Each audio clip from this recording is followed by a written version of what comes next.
Hello guys, my name is Abdul Wahid. आज हम लोग पढ़ेंगे हैंड ब्रेन यानी पश्च मस्तिष्क के बारे में पढ़ेंगे। इसके कितने टाइप होते हैं, इसके कितने पार्ट होते हैं, सारी चीजें आज हम लोग बात करेंगे। ये काम कैसे करता है, कहाँ प्रेजेंट होता है, इसमें कितने चेंबर होते हैं, सारी चीजें आज हम लोग बात करेंगे। पहले तो छोटी सी रिक्वेस्ट है, अगर आप चैनल पर नए हैं तो चैनल को सब्सक्राइब कर लीजिएगा और घंटा जरूर दबा लीजिएगा ताकि वीडियो आप तक पहुंचती रहे। देखिए, थोड़ा सा आउट ऑफ सिलेबस के बारे में बात करते हैं। देखिए, बारिश होती है ना, तो बारिश का पानी इधर उधर बहता फिरता है, यानी ठहरने को कोई जगह नहीं होती। और ठहरता कहाँ है? वो ठहरता है तालाब में जाकर ठहरता है। यानी आप अपने आप को खाली रखिए, आप अपने दिमाग को खाली रखिए। क्यों? जब दिमाग खाली रहेगा तो आप कुछ पढ़ेंगे, आप कुछ लिखेंगे, आप कुछ याद करेंगे, तो आपके दिमाग में, आपके जहन में जाकर बैठेगा। नदी ने अकड़ते हुए कुएं से पूछा कि तेरी क्या औकात है? तो कुएं बेचारी, छोटी सी कुआं हाथ जोड़कर कहती है कि हाँ, सही कहती हो। क्यों? क्योंकि आप ऊपर से नीचे आती हो इसलिए खारी हो जाती हो, और मैं नीचे से ऊपर जाता हूँ इसलिए मीठा हो जाता हूँ। तो बहाव और ठहराव में तो कुछ ना कुछ फर्क होता ही है। दोस्त, अपने दिमाग को खाली रखना, हमेशा पॉजिटिव सोचना, नेगेटिव चीज़ों को ध्यान नहीं देना। बस यही रिक्वेस्ट है। मैं फिर कह रहा हूँ, अगर चैनल पर नए हैं तो चैनल को सब्सक्राइब कर लीजिएगा और घंटा जरूर दबा लीजिएगा ताकि वीडियो आप तक पहुंचती रहे। देखिए, हम लोग पढ़ते हैं हैंड ब्रेन यानी पश्च मस्तिष्क के बारे में पढ़ते हैं। हैंड ब्रेन तीन चीज को रखता है। आपको कौन कौन सी चीजें हैं? Pons, cerebellum, medulla oblongata. पहले हम लोग पढ़ते हैं पॉन्स के बारे में पढ़ते हैं कि होता क्या है। ये पॉन्स स्मॉल प्रोजेक्शन होता है। पॉन्स का मतलब होता है मानसिक कल्पना या फिर झुकाव। ये थोड़ा सा नीचे की ओर होता है। क्या? पॉन्स जो है नीचे की ओर होता है। ये कह रहा है कि बिलो द मिड ब्रेन, यानी मिड ब्रेन के नीचे और upper side of the medulla oblongata. Medulla oblongata के ऊपर और मिड ब्रेन के नीचे क्या प्रेजेंट होता है? पॉन्स होता है। कंसिस्ट टू नर्व फाइबर, दो नर्व फाइबर होते हैं इसमें, एक ट्रांसवर्स नर्व फाइबर और एक लॉन्गिट्यूडनल नर्व फाइबर। देखिए, ट्रांसवर्स नर्व फाइबर किससे कनेक्ट होते हैं? सेरिबेलम से। किससे कनेक्ट होते हैं? सेरिबेलम से कनेक्ट होते हैं। सेरिबेलम भी किसका पार्ट है? हैंड ब्रेन का पार्ट है, यानी पश्च मस्तिष्क का पार्ट है। और ये ट्रांसवर्स नर्व फाइबर किससे कनेक्ट होता है? सेरिबेलम से कनेक्ट होता है। लॉन्गिट्यूडनल नर्व फाइबर किससे कनेक्ट होता है? Cerebrum to medulla oblongata. Cerebrum fore brain का पार्ट है और मेडुला ऑब्लोंगाटा हैंड ब्रेन का पार्ट है। इन दोनों को कनेक्ट करके कौन रखता है? Longitudinal nerve fibre. ये लंबाई में होता है लॉन्गिट्यूडनल नर्व फाइबर। और देखिए, पॉन्स जो है और किस काम में आता है? Breathing action. यानी ब्रीदिंग एक्शन किसके थ्रू होता है? ये पॉन्स के अंदर नीमोटॉक्सिक सेंटर प्रेजेंट होता है, यानी पॉन्स के अंदर नीमोटॉक्सिक सेंटर प्रेजेंट होता है। और वो नीमोटॉक्सिक सेंटर ब्रीदिंग को करने में, ब्रीदिंग करवाने में ये अहम रोल प्ले करता है। समझ गए ना?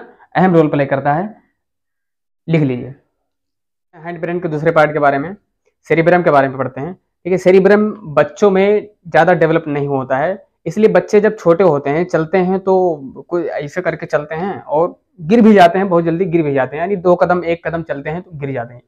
उनका सेरिब्रम, जैसे उनकी हाइट बढ़ती है, जैसे उनका एज बढ़ता है, उसी तरीके से वो सेरिब्रम डेवलप्ड होते जाता है, डेवलप्ड होते जाता है। फिर वो अपने बॉडी का बैलेंस, साइकिल चलाना, घोड़ा दौड़ाना और खिलौने से खेलना, ये सारी चीजें वो सेरिब्रम जब प्रॉपर तरीके से काम करने लगता है तो वो होशियार हो जाते हैं। यानी कहने का मतलब चलने के लायक हो जाते हैं, साइकिल चलाने के लायक हो जाते हैं और मोटरसाइकिल चलाने के लायक हो जाते हैं। और कुछ ऐसे भी होते हैं जो हमारे कॉलोनी वगैरह में क्या होता है, सर्कस दिखाने आते हैं, तो वो एक रस्सी पर चलते हैं, है ना, पतली सी दीवार पर चलते हैं तो उनका सेरिब्रम जो है, सेरिब्रम बहुत हो जाता है और बहुत एक्टिव हो जाता है, इसलिए वो पतली रस्सी पर और पतले दीवार पर चल सकते हैं वो सेरिब्रम को। It contain 3 lobe. इसमें 3 लोब होते हैं, 2 लेटरल लोब होता है और एक वर्मिस होता है। तो देखिए क्या होता है, 2 लेटरल लोब होते हैं एंड वर्मिस। वर्मिस क्या है? वर्मिस जो होता है ना, कनेक्टेड होता है किससे? सेरिब्रल कॉर्टेक्स से कनेक्ट होता है। किससे? सेरिब्रल कॉर्टेक्स से कनेक्ट होता है। कौन? वर्मिस। एक वर्मिस होता है और 2 लेटरल होते हैं, यानी वर्मिस जो है ना, कनेक्ट होता है किससे? सेरिब्रल कॉर्टेक्स से कनेक्ट होता है। सेरिब्रल कॉर्टेक्स किसमें है? ये फोर ब्रेन में होता है। बोथ लेटरल लोब, यानी दोनों लोब क्या हैं? बोथ लेटरल लोब, ये दोनों लोब, इसमें 3 लोब, यानी इसके जो लेटरल लोब हैं वो क्या होते हैं? इलार्ज होते हैं और स्फेरिकल इन शेप होते हैं। क्या होते हैं? इलार्ज होते हैं और स्फेरिकल इन शेप होते हैं, दोनों lateral lobe. Lateral lobe of cerebellum are also called cerebellar hemisphere. क्या बोलते हैं उसको हम? सेरिबेलर हेमिस्फीयर कहते हैं। यानी लेटरल लोब किसका पार्ट है, किस में होता है? सेरिबेलम में होता है। और जो लेटरल लोब है सेरिबेलम में, उसको हम लोग क्या कहते हैं? सेरिब्रल हेमिस्फीयर कहते हैं। सेरिबेलर वेरी कन्वोल्यूटेड होता है, यानी बहुत पेचीदा जो उसका सरफेस होता है, यानी सेरिबेलम का जो सरफेस होता है, जो फोल्डिंग होती है वो बहुत पेचीदा होता है, यानी बहुत ज्यादा अधिक उसमें राउंड होते हैं।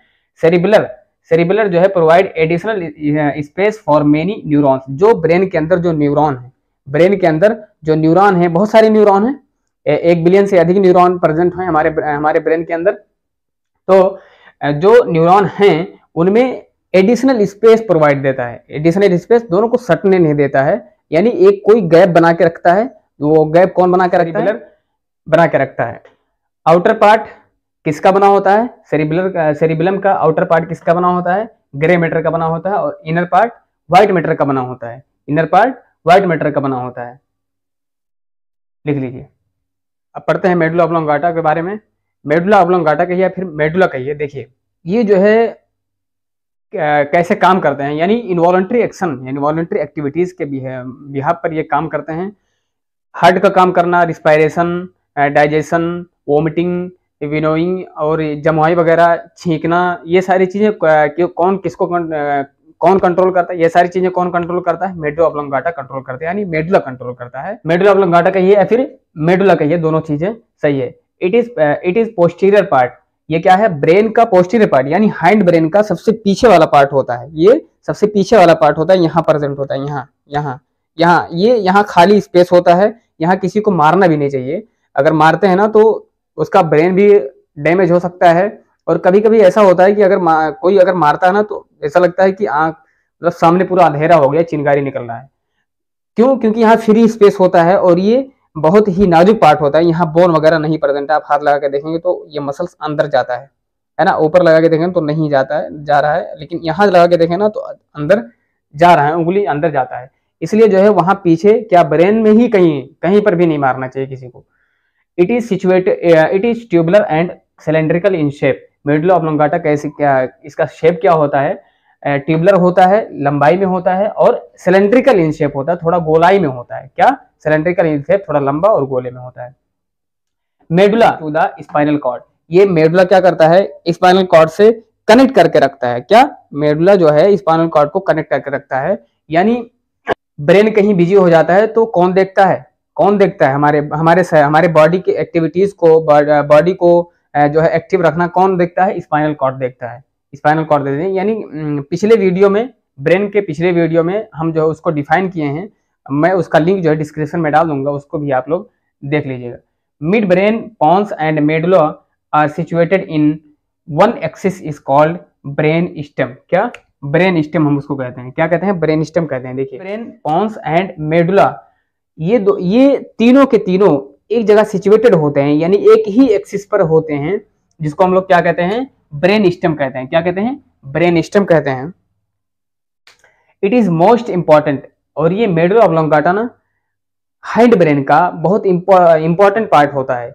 देखिए it is most important part of brain, यानी ब्रेन का, हाइंड ब्रेन का तो है ही है, लेकिन पूरे ब्रेन का इंपॉर्टेंट पार्ट है ये। क्यों? Which control all involuntary activities. सारे इनवॉलंटरी एक्टिविटीज को ये कंट्रोल करके रखता है, अपने कब्जे में रखता है। देखिए कौन कौन से कैसे कैसे काम करता है। Cardiovascular reflections, respiration, metabolism and gastric secretion. यानी हार्ट का, दिल का पंप करना क्या हमारे कब्जे में है? उसको हम पकड़ लेंगे तो पंप नहीं करेगा? नहीं। जब तक हम जिंदा हैं, पकड़ नहीं ले, ठांस ले पकड़, तो ही जो है ना वो पंप करेगा। और रिस्पायरेशन क्या? हम जब चाहे तब सांस लें और जब चाहे तब सांस ना लें? नहीं, वो हम हमेशा जो है सांस, रिस्पायरेशन एक्टिविटीज चलता रहता है। हाँ, हो सकता है 1 मिनट 2 मिनट या कुछ देर के लिए हम अपने सांस को रोक लें, लेकिन एक टाइम ऐसा है कि मुझे छोड़ना पड़ेगा। इनवॉलंटरी एक्टिविटीज होता है। मेटाबॉलिज्म यानी हमारे अंदर जो मेटाबॉलिक रिएक्शन है, वाटर के प्रेजेंस में मेटाबॉलिज्म होता है। और यानी डाइजेस्टिव सिस्टम जो पूरा है वो क्या हमारे कब्जे में है? किसी बॉडी के पार्ट के कब्जे में नहीं। ये इनवॉलंटरी एक्टिविटीज के बिहाफ पे काम करता है। गैस्ट्रिक सिक्रेशन क्या? खाना खाते हैं या खाली पेट रहते हैं, गैस बनता है, धाए धाए पूरा फूल जाता है पेट, तो ये अपने कब्जे में नहीं है। अगर अपने कब्जे में है तो दवा की क्या जरूरत पड़ेगी, नहीं, ये अपने कब्जे में नहीं है, इसलिए जो है क्या कहा जाता है, इनवॉलंटरी एक्टिविटीज कहा जाता है। एक होता है इनवॉलंटरी एक्टिविटीज और एक होता है वॉलंटरी एक्टिविटीज। वॉलंटरी एक्टिविटीज इसको कहते हैं जो हमारे कंट्रोल में आता हो। इनवॉलंटरी एक्टिविटीज जो हमारे कंट्रोल, आउट ऑफ कंट्रोल हो, हमारे कंट्रोल में, हमारे कब्जे में ना आता हो, उसको हम कहते हैं इनवॉलंटरी एक्टिविटीज। छाप लीजिए, लिखिए।